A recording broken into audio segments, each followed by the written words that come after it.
Bom, cadê? Vamos continuar, pessoal. A gente ainda está nos direitos fundamentais, né? A gente ainda está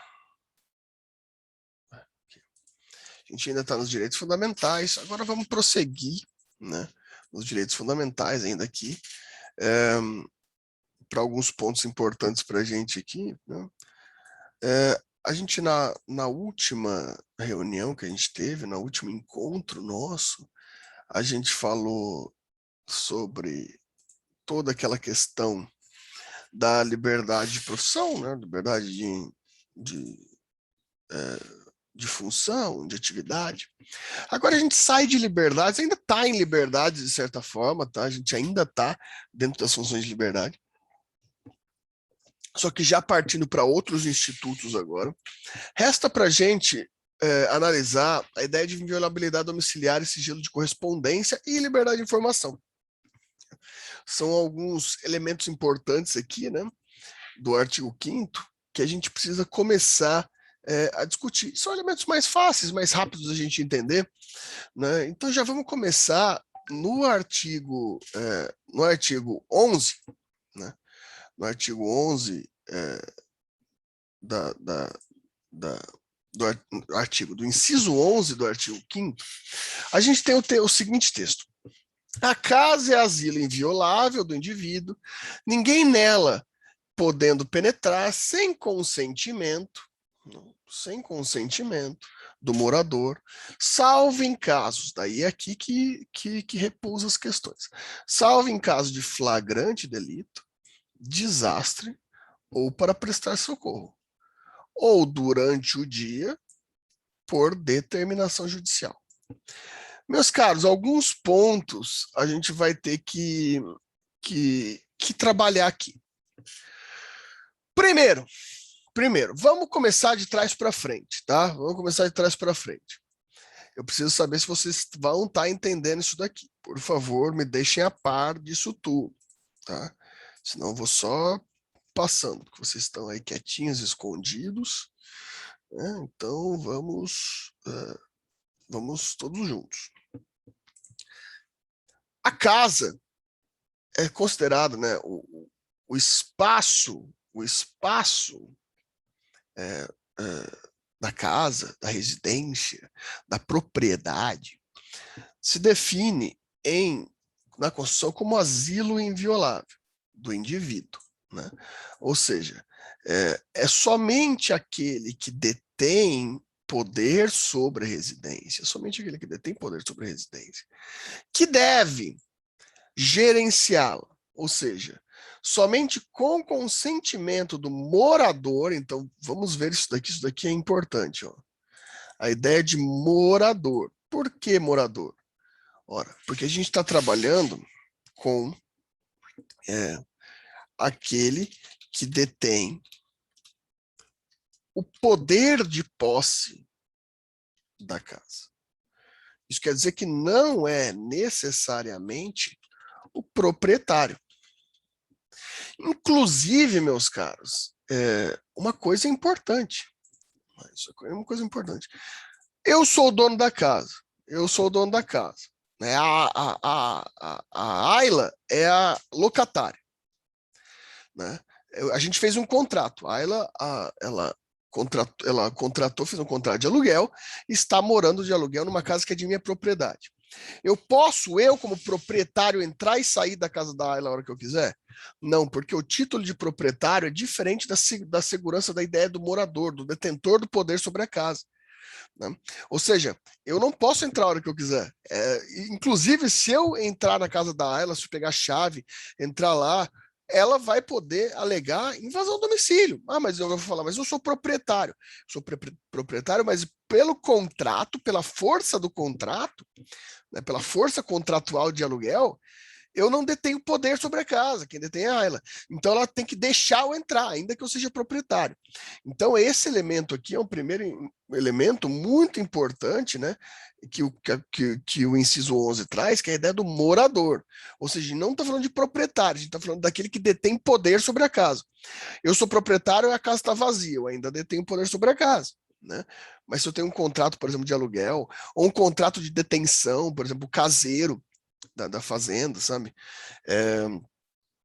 Quem detém o poder sobre a casa é aquele que está sob o poder de domínio da residência. Né?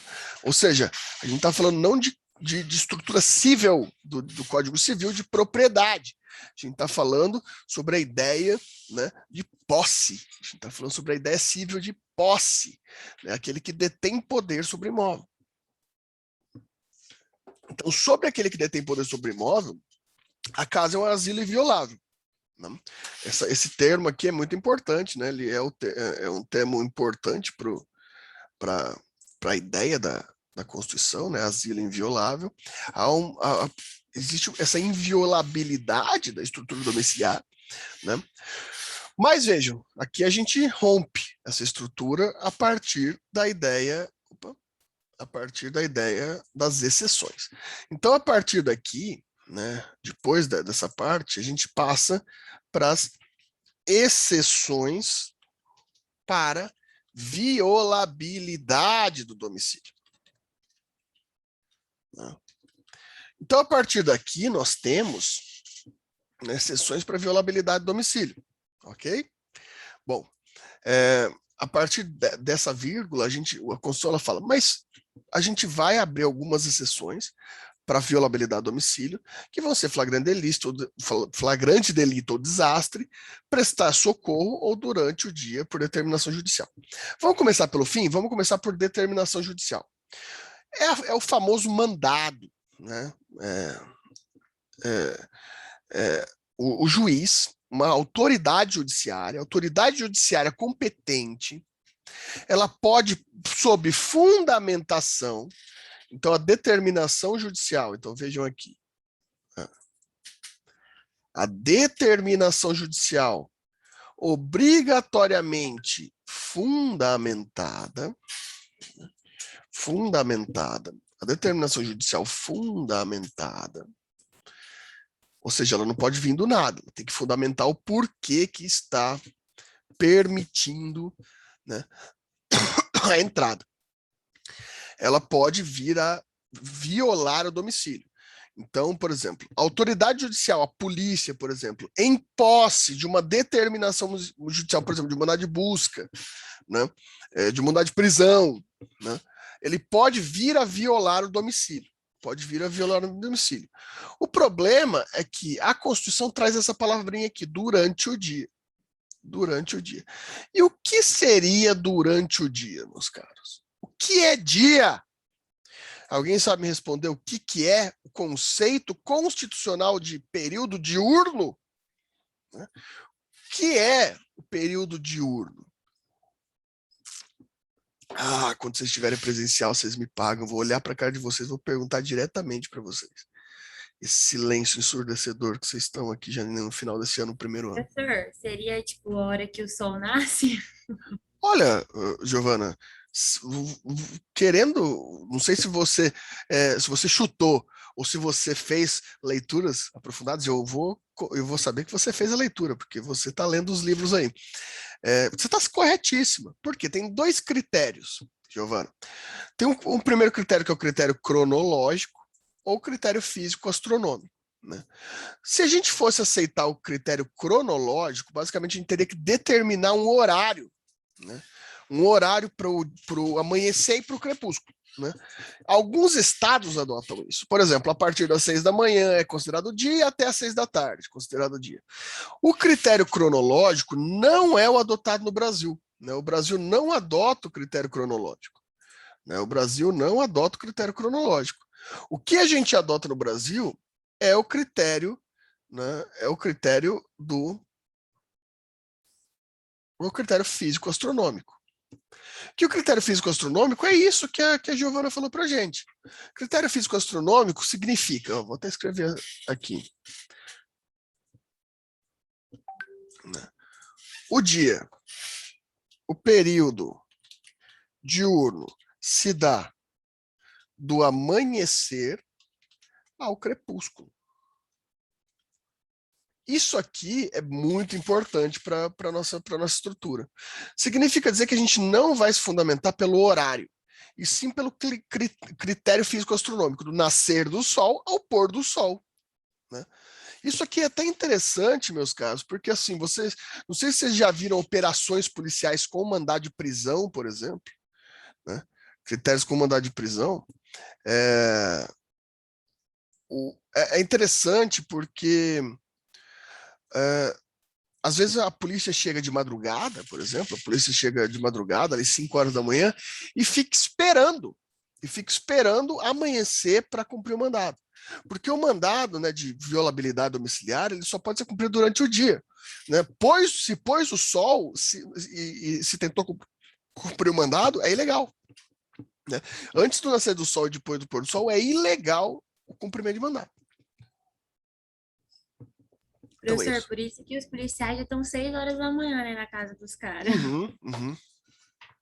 Isso é muito comum. Existem muitos casos, Giovana, por exemplo, da pessoa receber informação que vai ter mandado, né, que vai ter mandado, e sair, e sair de madrugada de casa, né, escondido. Justamente porque a polícia vai poder entrar às 6 da manhã, né, para cumprir o mandado. 6 da manhã, sim, né? Se 6 da manhã tiver amanhecido. Né? Se tiver amanhecido às 5, pode entrar às 5. Né? Depende. Se for verão, 5h15, 5h20 o sol está nascendo. Então já é dia. Né? No inverno, não. No inverno, às vezes, das 7 e pouco da manhã ainda está de noite. Então, não é o critério cronológico, e sim o nascer do sol de fato. Compreenderam? Consegue compreender isso? Hein? Os 12 aqui presentes conseguem compreender isso? Sim, professor, tranquilo. Beleza. Bom, a outra ideia é a ideia de flagrante ou desastre, né, meus caros? Flagrante ou desastre. O flagrante ou desastre dispensa esse critério acima, pode ser a qualquer momento. Bom, meus caros, flagrante delito, né, o flagrante é aquele que a gente já comentou, né, em que o momento do crime se prolonga. Né, se prolonga. Então, você consegue seguir, por exemplo, a pessoa, né, imediatamente após o cometimento do crime, né, em que ainda está em curso. Então, por exemplo, o cara cometeu um crime, saiu correndo atrás, ele entrou dentro da casa. Pode violar para flagrante.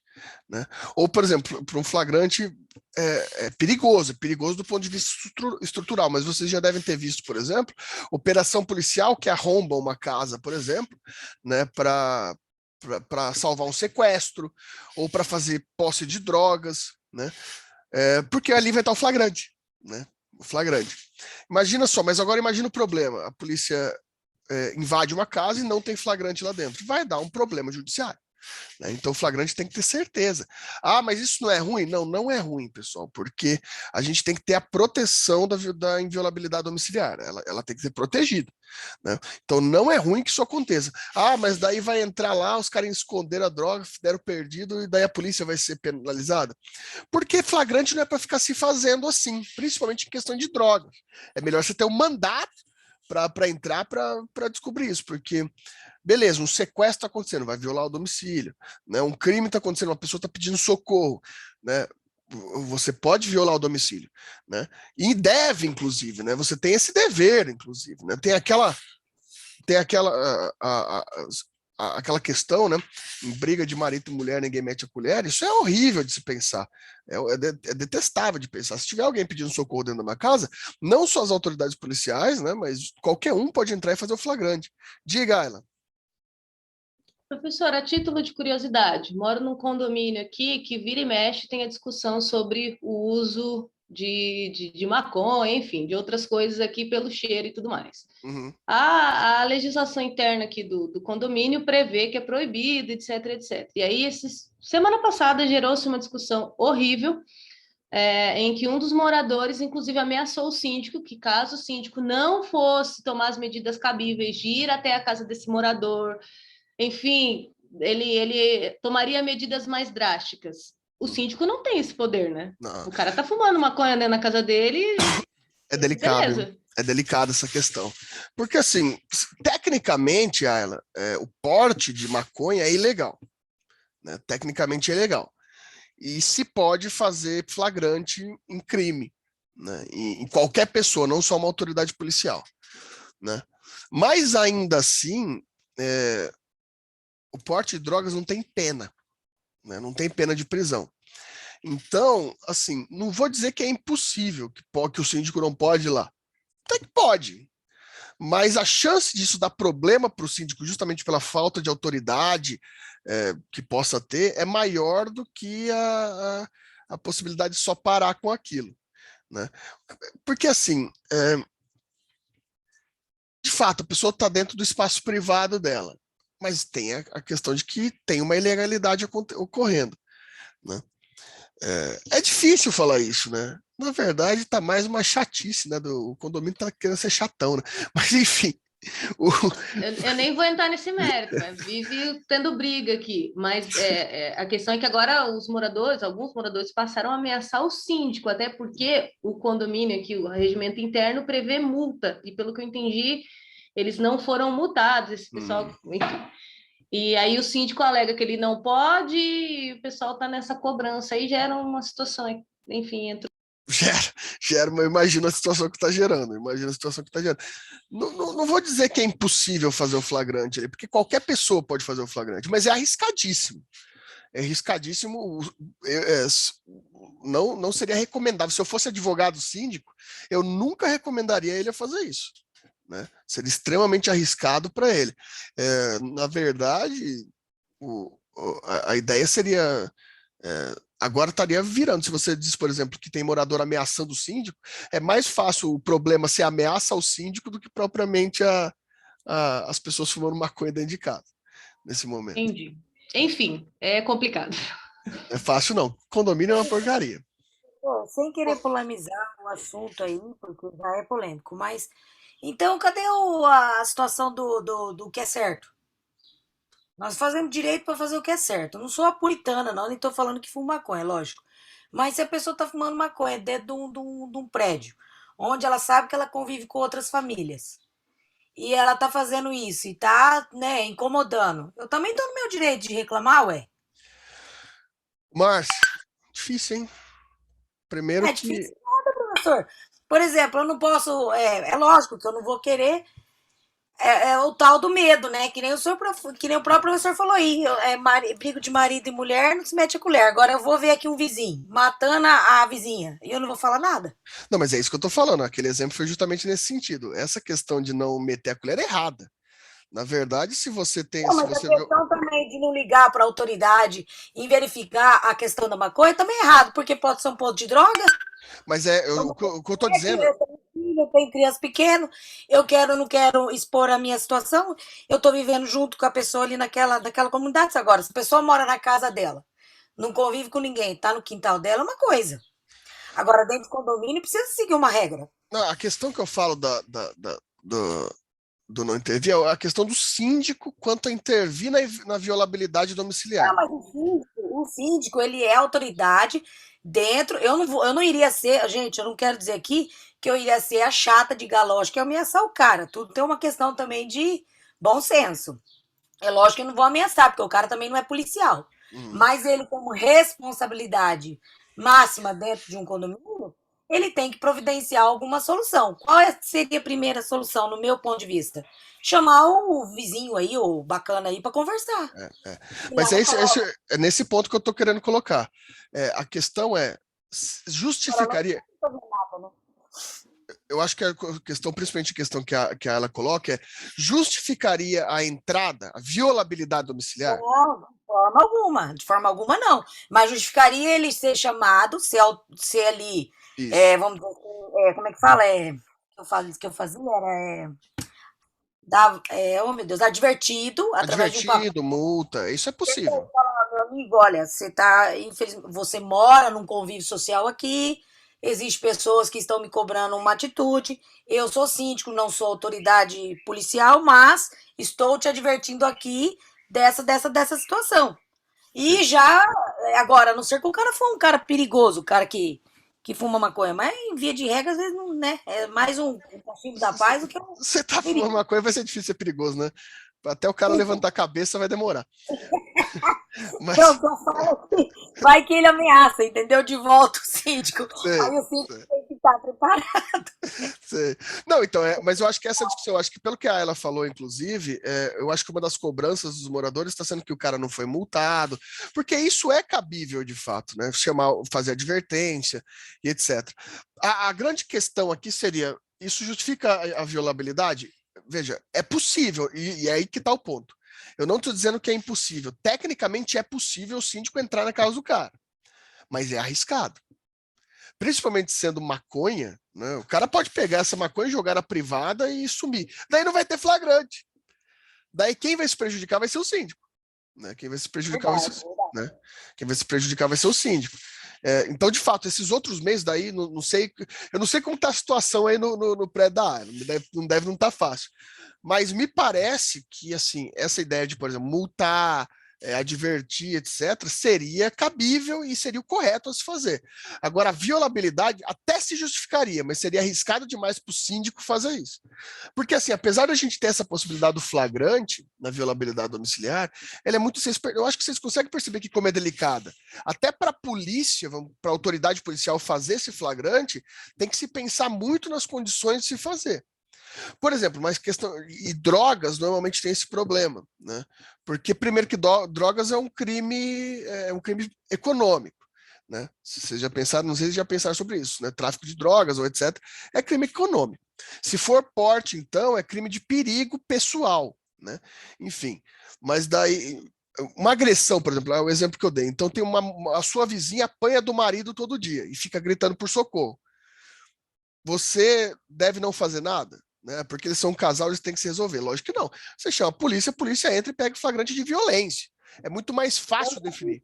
Eu já fiz isso. Tinha uma vizinha aqui que quase morreu, ela mudou, graças a Deus. Sim. Mas por 3 vezes eu só chamei a viatura, pedi para não ser identificada, mas chamei. A mulher estava morrendo, como é que eu ia fazer? Ia deixar a É mulher morrer? lógico, é lógico. É porque tem muito esse discurso, né, Márcio? O pessoal fala assim, tá ouvindo a mulher apanhando o marido lá e fala, não vou fazer nada. Porque o povo é submisso, né? A É, mulherada, via de regra, fica com medo do marido, deixa ser sim. espancada, amanhã tá com o cara de novo. Esse é o problema, E daí entendeu?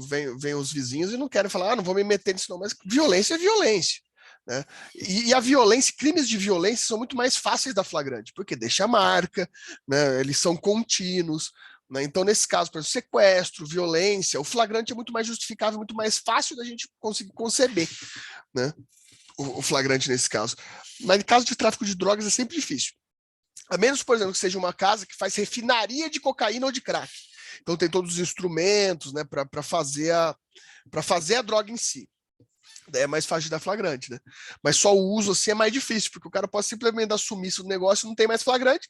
Você violou a casa, não achou o flagrante, logo você está violando o artigo 5º, inciso 11. Né? Talvez essa seja a maior delicadeza da questão.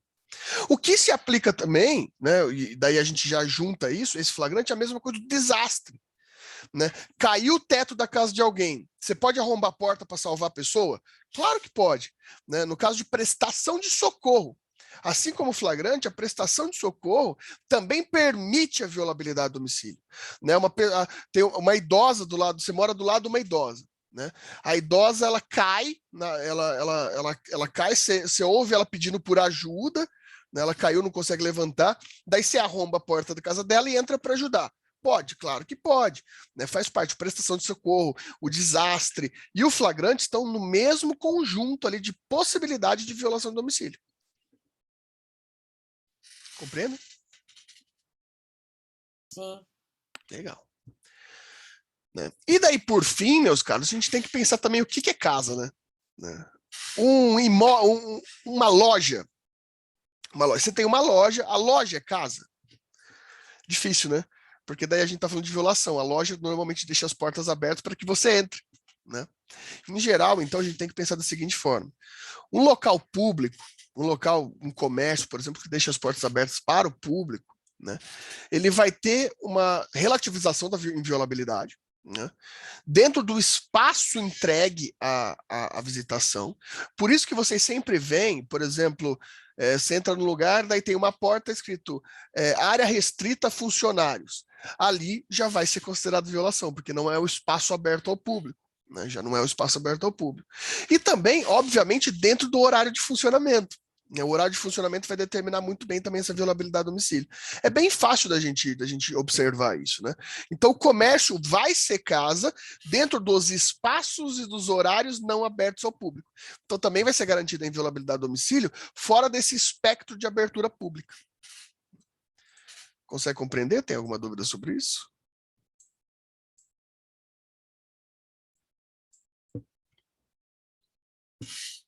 Beleza. Bom, pessoal, esse aqui é interessante. Ó. O inciso 12, ele vai colocar o seguinte para a gente.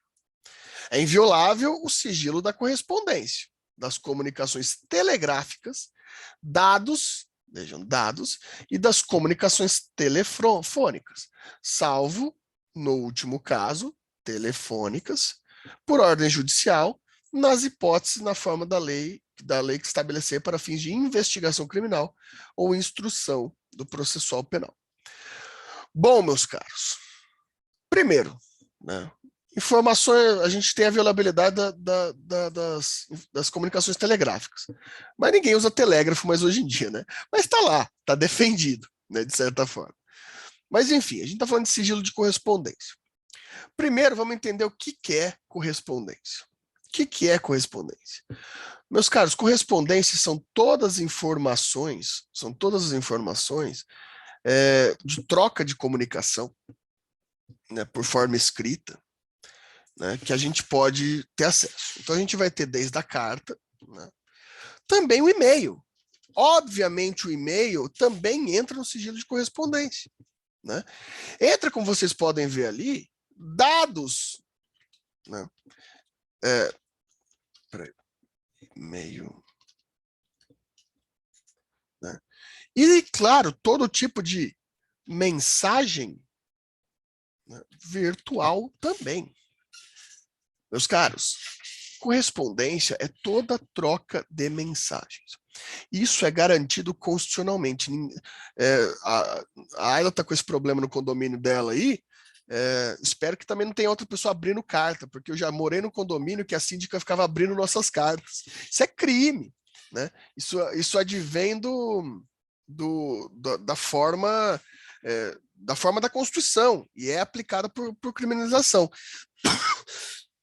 Qualquer que seja a carta, não importa o seu conteúdo, está destinada a mim e fechada, não pode ser violado. Isso se inclui também e-mail, obviamente. O meu e-mail não pode ser violado. Ah, mas a minha empresa que eu trabalho dá um e-mail institucional e todos os e-mails que a gente troca são encaminhados para o TI. Né? O TI sabe de tudo que a gente fala. Eu sei. Por quê? Porque o e-mail é institucional e quando você recebe uma carta, você recebe um padrão de como utilizar aquele e-mail. E sabendo, você abre mão da inviolabilidade a partir do momento que você aceita esse e-mail. Esse e-mail não é pessoal, esse e-mail é institucional. Então, nesse caso, não se apresenta inviolabilidade de correspondência. E os dados também, meus caros. Os dados. Vocês devem se lembrar, lá quando o WhatsApp, que caiu ontem, todo mundo ficou desesperado, vocês quase morreram sem o WhatsApp, Instagram e Facebook. Eu fiquei felicíssimo, porque os alunos, até semana de prova, então vocês não conseguiam me mandar mensagem ontem. Né? Então, para mim foi uma tarde extremamente pacífica. Mas, enfim, as mensagens, não sei se vocês lembram, quando o WhatsApp aplicou aquela criptografia de dados. Aquilo foi uma exigência pela própria legislação brasileira, porque essa troca de dados de mensagens também se inclui como correspondência.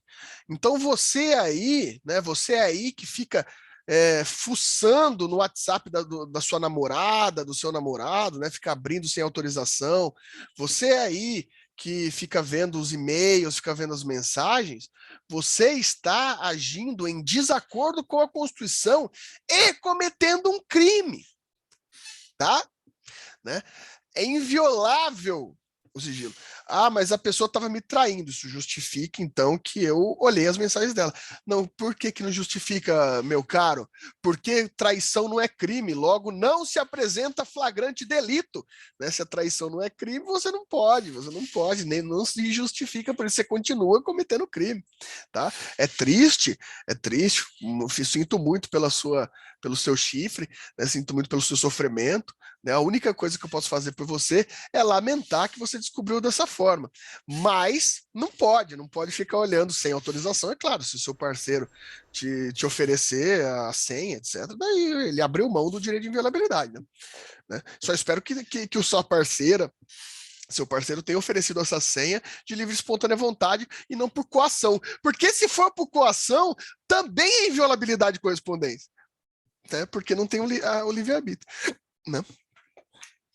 Eu vi que tiveram os microfones que abriram aí, algum comentário sobre isso, algum criminoso aí na escuta que está violando os dados do parceiro da parceira? Não, eu só ia comentar, quem procura acha, né, professor? É perigoso, né? Aquela coisa, né? O que os olhos não veem, o coração não sente. É melhor deixar quieto, né?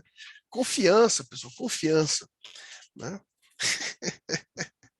Mas não pode. É verdade isso, Giovana. Se você... Já existe precedente sobre isso. Né? Existe um processo de uns anos atrás que envolvia exatamente isso. Né? A namorada, se não me engano, eram dois noivos, né? E a namorada processou o cara por violação de correspondência, né? Porque ele tinha acesso, ele ficava lendo todas as mensagens dela no WhatsApp, no e-mail, né? E etc. E ele alegou na defesa dele que ela passou a senha para ele do celular. Só que ela conseguiu provar que ele passou a senha por coação. Né, ele fez chantagem emocional e várias outras questões e obrigou ela a passar a senha. Por conseguinte, não houve, então, a renúncia da inviolabilidade de correspondência. Né, porque não teve vontade. Se não tem vontade, não se pode considerar renúncia. E houve condenação, sim, do cara por violação de correspondência. Né, não tenha dúvida sobre isso. Então, cuidado vocês aí. Né? Bom, eu já falei para vocês as comunicações telegráficas, né? Só que não existe mais telégrafo no Brasil, em lugar nenhum do mundo, então, mas vocês sabem o que é telégrafo, né? Principalmente código Morse, etc. Né? Isso daí não tenha dúvidas. Bom, o sigilo bancário e o sigilo fiscal. Esses daqui são bem importantes, porque esse é um elemento muito próprio da segurança de informação, né? Você tem direito a ter resguardado todas as suas movimentações financeiras, todas as suas movimentações bancárias e fiscais. Obviamente que existe o crime, por exemplo, de não declarar renda, né? Ou ainda lavagem de dinheiro. Isso é crime. Mas outras pessoas não podem, não precisam ter acesso às suas informações fiscais e bancárias. Aquelas que tiverem, não sei se vocês lembram, antes do Nubank, antes do C6 Bank, desses bancos digitais, né, o pessoal deve lembrar aí, a conta de cartão de crédito vinha impressa, lembram-se disso? Ainda deve ter hoje, né? Eu acho que dá para ter opção, se eu não me engano, meu cartão do Itaú eu tenho a opção de fazer via impressa, mas eu acabei optando por ter só digital, muito mais fácil.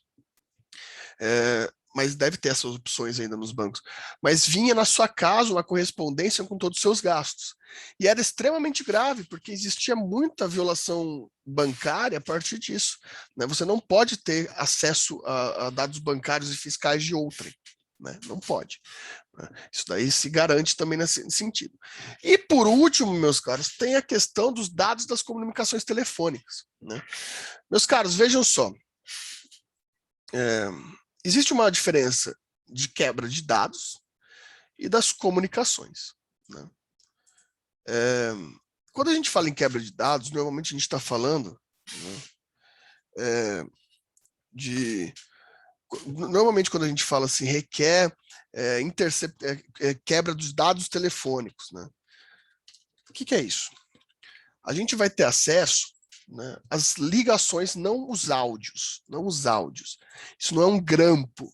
né? Para quem a pessoa ligou, a gente vai pedir para as operadoras, o juiz, fundamentadamente, da mesma forma, por determinação judicial, vai pedir para quem que a pessoa ligou, os dados do telefone dela, as durações de ligação, são apenas dados. Por outro lado, a gente tem a ideia da interceptação, que daí sim, se é gravado as conversas telefônicas a partir daquele momento. Né? Então, normalmente, a gente tem os dados, a quebra dos dados telefônicos que é feita no passado e a interceptação que é feita no futuro. Esses dois são quebras, né, feitos por ordem judicial em hipóteses específicas da lei de quebra de sigilo. Né, de quebra de sigilo. Né? Então, não é qualquer caso, são casos muito específicos. Por quê? Porque a gente estaria violando essencialmente o direito à liberdade de comunicação da pessoa. Né? Vocês vão aprender isso em processo penal, muito em breve. Né? Eu acho que no 3º ano que vocês começam o processo penal, vocês vão estudar essa lei de interceptação, etc. Que são casos muito específicos. São casos muito específicos. Ok? Dúvidas até aqui?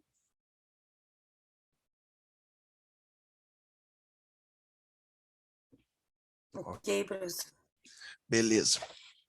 Bom, no inciso 14 do artigo 5º, a gente tem assegurado a todos o acesso à informação, resguardado o sigilo da fonte, quando necessário o exercício profissional. Bom, meus caros, isso daqui tem uma dupla função. Tá? Liberdade de informação está muito relacionada... Opa, esse aqui é só o fiozinho, tem que ser a flechinha. Isso aqui está muito relacionada à ideia de liberdade de imprensa. Né? Liberdade de imprensa e transparência dos atos públicos. Isso daqui vocês já devem ter ouvido falar bastante. Né?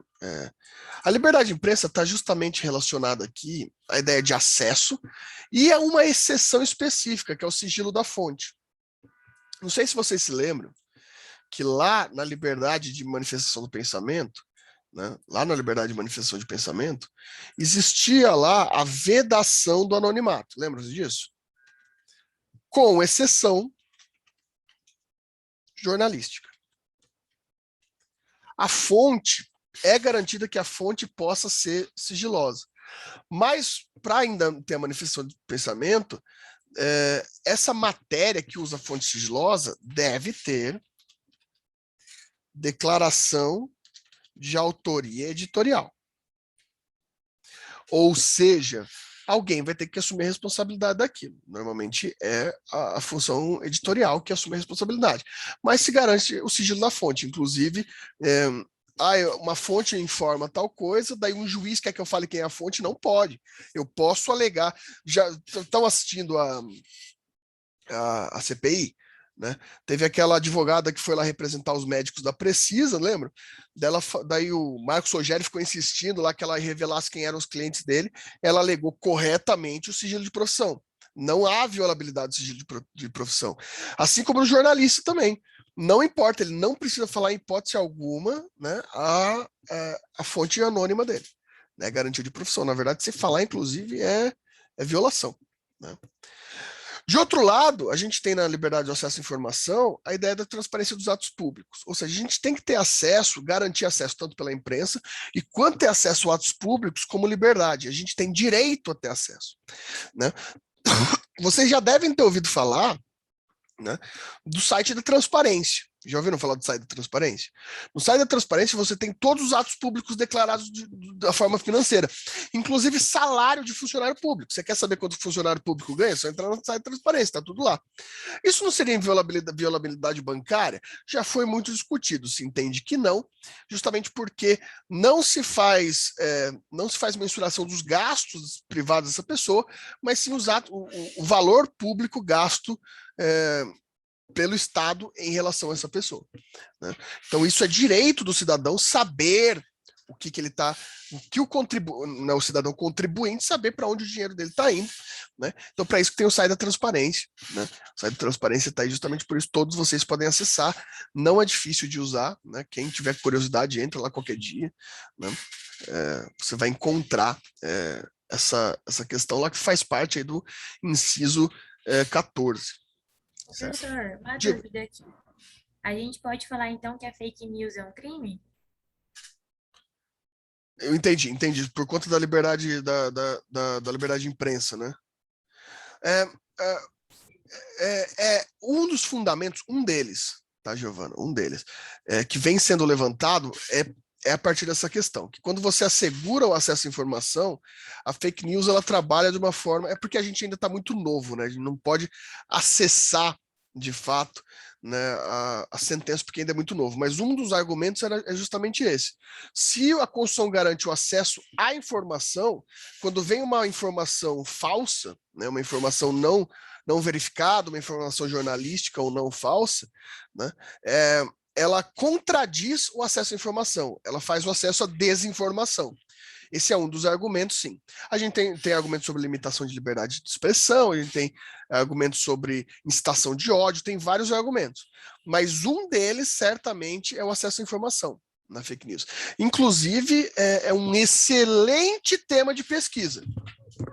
Como é uma questão nova ainda, né, uma questão que está sendo julgada, vocês pesquisarem sobre isso é muito legal. Né? Então, por exemplo, fake news e acesso à informação é um excelente tema de pesquisa. Né? Indico para quem quiser fazer aí, porque é um tema de pesquisa muito legal. Vale muito a pena. Vale muito a pena. Deu para entender? Deu, Pro, obrigada. E, finalmente, o inciso 33. Todos têm direito a receber dos órgãos públicos informações de seu interesse particular ou de interesse coletivo ou geral, que serão prestadas no prazo da lei, sob pena de responsabilidade, ressalvadas aquelas cujo sigilo seja imprescindível, segurança total da sociedade e do Estado. Né? Então, como eu disse, a gente tem já o portal da transparência, que já vai ter esses dados. Mas, pessoal, eu posso e eu devo ter acesso a qualquer órgão público sobre questões que me digam respeito, ou seja, de interesse coletivo ou geral. Para isso, vocês vão aprender isso ano que vem, né? Em Constitucional 2. Mas o habeas data é um instrumento mais interessante para isso. O habeas data é um instrumento, um remédio constitucional para que você tenha acesso a informações que você não está sendo divulgado. Né? Se o Estado não está divulgando informações, se o Estado não está apresentando informações importantes para você ou para a coletividade, o habeas data é o melhor modelo. Por exemplo, está tendo uma investigação sobre você, você fica sabendo e a delegacia, o delegado não quer deixar você ter acesso a essa investigação sobre você. Sobre você. Você tem esse direito. O habeas data vai obrigar que essa informação seja revelada a você. Ou exemplo coletivo, por exemplo, a Comissão da Verdade, que entrou com habeas data para ter os documentos, né, durante o período militar, do DOPS, né, de quem eram as pessoas presas, etc. É um documento público, tem que ter acesso. Né? Então, o Estado é obrigado a dar esse acesso a todas as pessoas. Né? E também, além disso, o mandado de segurança também é uma possibilidade, porque o que é o mandado de segurança? É quando há um abuso, né, uma coação pública por meio de uma autoridade. Né? Então, por exemplo, no exemplo que eu dei para vocês da investigação criminal, né? Tá te impedindo de ter acesso. Você pode entrar também com o mandado de segurança, que é até mais rápido. Né? São esses dois instrumentos que vão ter. É que o mandado de segurança é mais amplo, o habeas data é mais específico, mas os dois vão ser elementos possíveis de você ter acesso a esses documentos públicos. Né? Se é do seu interesse, você tem que ter acesso a eles. Né? Esses instrumentos estão ali para serem públicos. Claro, imaginem só, né? Existe, por exemplo, você quer uma informação sobre o seu credor, né? Você é credor de alguém, você sabe que está rolando um processo da pessoa e você quer ter acesso a isso porque te interessa, beleza. Mas tem um sigilo ali, por exemplo, porque tem menor envolvido, ou porque tem algum tipo de violência sexual, alguma coisa assim. Daí você não vai ter acesso porque o sigilo vai ser importante direito daquela pessoa.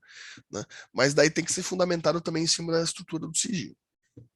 Aqui é mais uma pincelada, porque o habeas data, o mandado de segurança, o habeas corpus, esses instrumentos vocês vão ter pormenorizadamente no ano que vem. Né? No ano que vem vocês vão ter pormenorizadamente esses instrumentos, esses remédios constitucionais, e vocês vão aprender eles bem. Bom, dúvidas até aqui? rapidamente. A gente coloca aqui agora, ó, nosso último ponto de hoje, que é a liberdade de locomoção e reunião, né, pessoal? Aliás, eu vou dar a liberdade de locomoção. Vejam só. Eu vou dar na aula que vem, porque eu acho que a gente pode fazer uma discussãozinha sobre o lockdown, etc. Então, como a gente tem 20 minutos agora, eu não vou falar da de locomoção, não. Eu vou falar... Então, a gente deixa de locomoção para falar na aula que vem, e vamos falar de associação, né? A liberdade de associação. Daí, na aula que vem, a gente começa com locomoção para tentar fazer uma discussãozinha sobre o lockdown, que foi uma discussão muito importante, uma rediscussão muito importante sobre direito de locomoção. Né? Mas vamos falar hoje, então, sobre o direito de reunião. Né? Tá lá no inciso 16 do artigo 5º, que diz: todos podem reunir-se pacificamente, sem armas, em locais abertos ao público, independentemente de autorização, desde que não frustrem outra reunião anteriormente convocada no mesmo lugar, sendo apenas exigido o prévio aviso, né? O prévio aviso às autoridades competentes. Meus caros, a liberdade de reunião, ela se trata em vários aspectos. Né? A liberdade de reunião, ela pode ser no âmbito privado, né? Ou no âmbito público. No âmbito público, a gente inclui, né, por exemplo, o uso do espaço público, e a gente inclui, que eu acho que é bem interessante para todos vocês saberem, a ideia das manifestações ou protestos, né, que eu acho que é um dos pontos mais interessantes aqui. Por quê? Porque vejam aqui, se pacífica, né, sem armas, né, em locais abertos ao público, ou seja, não podendo ser em locais privados sem autorização, né, locais abertos ao público. Ou, por exemplo, em locais públicos que exijam um certo controle. Por exemplo, você não pode fazer uma manifestação dentro do gabinete do juiz, porque apesar de ser um local público, é um local que tem limitação de uso. Né? Mas numa praça, por exemplo, numa rua pública, não tem problema. Agora veja, independentemente de autorização. Isso é importante, pessoal, porque isso confunde muita gente. Você não precisa de autorização de ninguém para fazer uma manifestação, um uso do espaço público. Você não precisa de autorização. Mas se exige o prévio aviso. E vejam, aviso, não é autorização. Quando o organizador de um protesto, de uma manifestação, por exemplo, ele é obrigado a fazer, né, isso é uma obrigação, para fazer a notificação das autoridades policiais, da prefeitura. Isso não implica autorização. Ninguém precisa autorizar, mas tem que avisar. Justamente para poder ter policiamento, justamente para poder fechar vias, se for o caso, pensar em estratégias de saída de vias. Né? É obrigação o aviso prévio. Né? É obrigação o aviso prévio. Mas a autorização não existe. A única limitação é que pode vir a haver uma proibição caso haja percepção que essa manifestação, essa reunião, seja para frustrar outra reunião anteriormente convocada. Então, por exemplo, eu sou representante de uma manifestação que é contra outra que vai se reunir no dia 7, né, sei lá, na Avenida Colombo, e eu, como sou contra, eu vou marcar para o mesmo dia no mesmo lugar, para eu tentar frustrar aquela manifestação. Daí eu vou ter uma proibição. Daí vai ser legal, inclusive, se eu fizer. Daí eu vou ter uma proibição. Mas isso não impede, por exemplo, que eu marque minha manifestação no mesmo dia em outro lugar. Isso pode. É só eu avisar. Não precisa pedir autorização, é só avisar. Se tiver intuito de frustrar a outras manifestações, daí você vai ter um impedimento. De outra forma, não vai ter impedimento, somente vai ter a necessidade de aviso. Você não precisa de autorização de ninguém para se reunir em espaços públicos. A gente fala da manifestação do protesto, etc., mas é qualquer tipo de reunião em espaço público. Né? Eu quero fazer um sarau de poesia em uma praça pública. Eu posso? Pode, você vai utilizar o espaço público, somente, como vai ser uma reunião marcada com diversas pessoas, você tem que avisar o espaço público, né? Você tem que avisar o poder público, mas não precisa de autorização, só notificação. Certo? Dá para entender? Bom. E ao mesmo tempo, meus caros, se pela mesma lógica, liberdade de associação, de reunião, se vem a ideia da liberdade de associação privada. Ou seja, você pode criar movimentos, grupos, né, privados, né, livremente também. Eu quero criar um movimento a favor da Terra plana. Eu posso? Pode. Isso é meio bobão, mas você pode. Né? Você é livre constitucionalmente para fazer isso. Né? Você pode criar o movimento que você quiser. Né? Quantos movimentos a gente tem aí? Né? Movimentos hoje com a internet, inclusive. Você é livre para se associar a outras pessoas da forma como você quiser. Se tiver fins financeiros, você tem que se cadastrar como pessoa jurídica, né, ou como uma ONG, né, você tem que fazer determinadas instrumentalizações específicas. Mas você pode se associar a quem você quiser, né, desde que seja para fins lícitos. Né. Eu posso me associar, vamos pegar o exemplo aí que a gente estava dando antes do condomínio da Ayla. Eu posso, numa associação a favor da liberação das drogas? Posso. Eu posso ter uma associação para dar cursos e palestras sobre por que tem que liberar as drogas. Eu posso. Agora, eu posso criar uma associação para vender drogas? Não, daí eu não posso. Para vender ou para distribuir drogas? Vender já seria comercial, então eu quero distribuir de graça drogas nessa associação. Posso? Não, porque tem fins ilícitos. Né? Então ela tem que ter fins lícitos, mas pode ser. A associação pode ser criada livremente.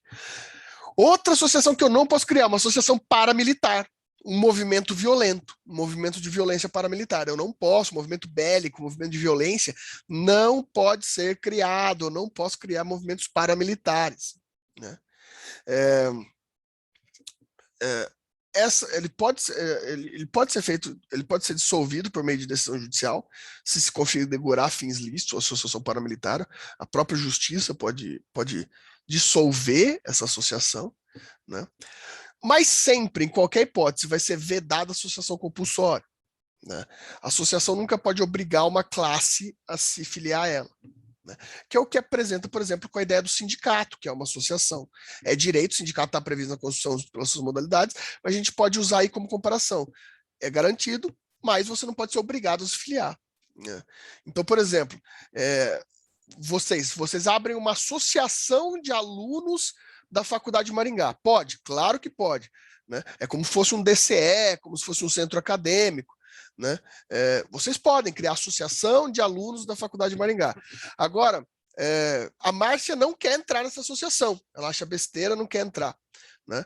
Daí a Fernanda é a presidente dessa associação.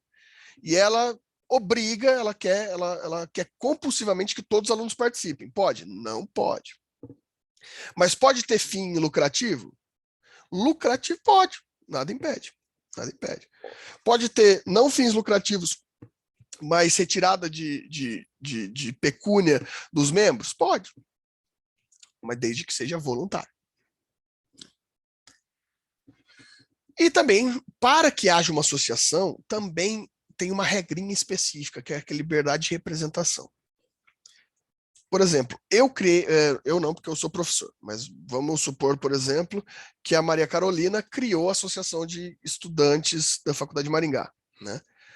E já que ela criou, ela vai ser a presidente. Se ela criou formalmente essa associação, ela é obrigada a dar possibilidade para outras chapas se candidatarem, independentemente dela ter aberto. Né? A exigência para uma liberdade de associação é a liberdade de representação. Né? Os representados vão poder ter seus cargos de representação.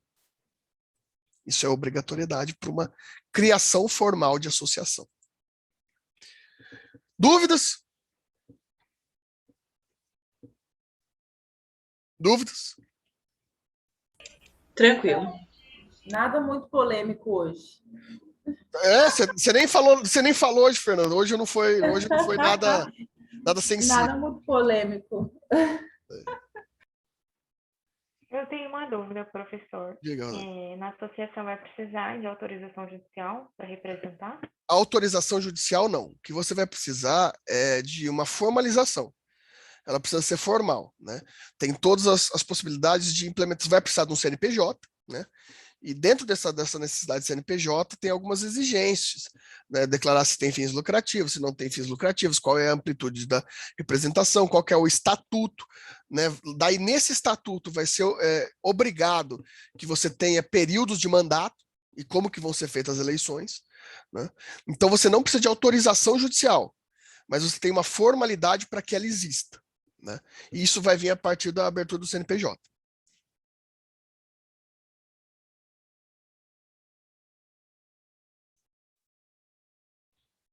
Mais alguma questão? Se vocês forem ver, por exemplo, se vocês forem ver lá o DCE da UEM, né, o diretório central da UEM dos acadêmicos, tem CNPJ, né, tem CNPJ do DCE. É uma associação de alunos, mas tem CNPJ, tem estatuto. Desculpa, professor. Não, pode dizer, diga. Eu entendi aqui, só para clarear o negócio. Obrigada. Imagine. Mas, professor, me desculpa, de repente, se é muito fora da alçada aqui do assunto, mas, por exemplo, a questão da OAB ou dos CRMs da vida, nós não somos obrigados, mas ele não limita um direito já adquirido através da graduação? Estou equivocada? Entendi. É uma boa pergunta. Tecnicamente, não. Por que tecnicamente não? O caso da OAB, por exemplo, que é uma limitação de fato. Tá? A OAB, desses exemplos que você deu, é uma limitação de fato, uma limitação de exercício da profissão da advocacia. Nesse caso, não é considerado porque a OAB não é formulada por lei específica, é a Lei 8.906. O artigo 8º da Lei 8.806, né, o Estatuto da OAB, né, ele vai trazer a obrigatoriedade da inscrição na OAB para exercício da advocacia. Então você tem uma lei do Estado, não é a própria OAB que é responsável, é o Poder Legislativo, que cria esse óbice para o exercício, né? Daí não é nenhuma associação. Tanto que a OAB não é uma associação, né? A OAB é uma entidade federal, uma entidade federada. Então, esse caso não é uma limitação.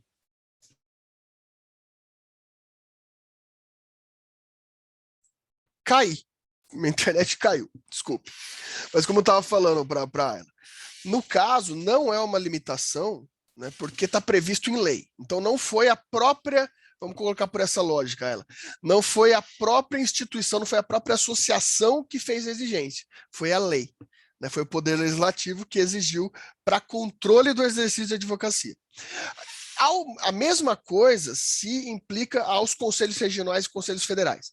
Os conselhos regionais e conselhos federais, eles são também criados a partir de determinação legislativa, né? Então, por que diferencia os conselhos da OAB? Porque a OAB exige prova para entrada, né? Exige a prova para entrada.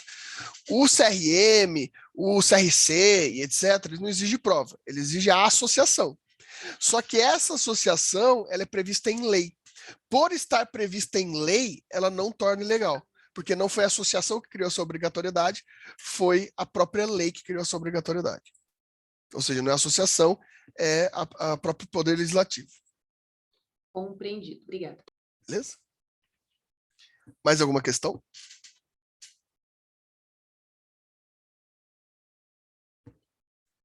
Bom, meus caros, então é isso. Então, semana que vem vocês não têm aula minha, então vão estar no Bem Bom lá, porque semana que vem, dia 12 de outubro, é feriado. O dia 11 vai emendar, porque a gente vai adiantar o feriado do dia 15 para o dia 11. Por que dia 15? Porque dia 15 é dia dos professores, lembrem-se de nós, né? Então, a gente vai emendar 11 e 12, né? Então, vocês não têm aula nem na segunda, nem na terça-feira. Daí, na quarta-feira, vocês voltam presencialmente para a faculdade, aqueles que quiserem, né? E a gente vai ter as aulas diretamente da sala de aula, transmitidas também de forma híbrida.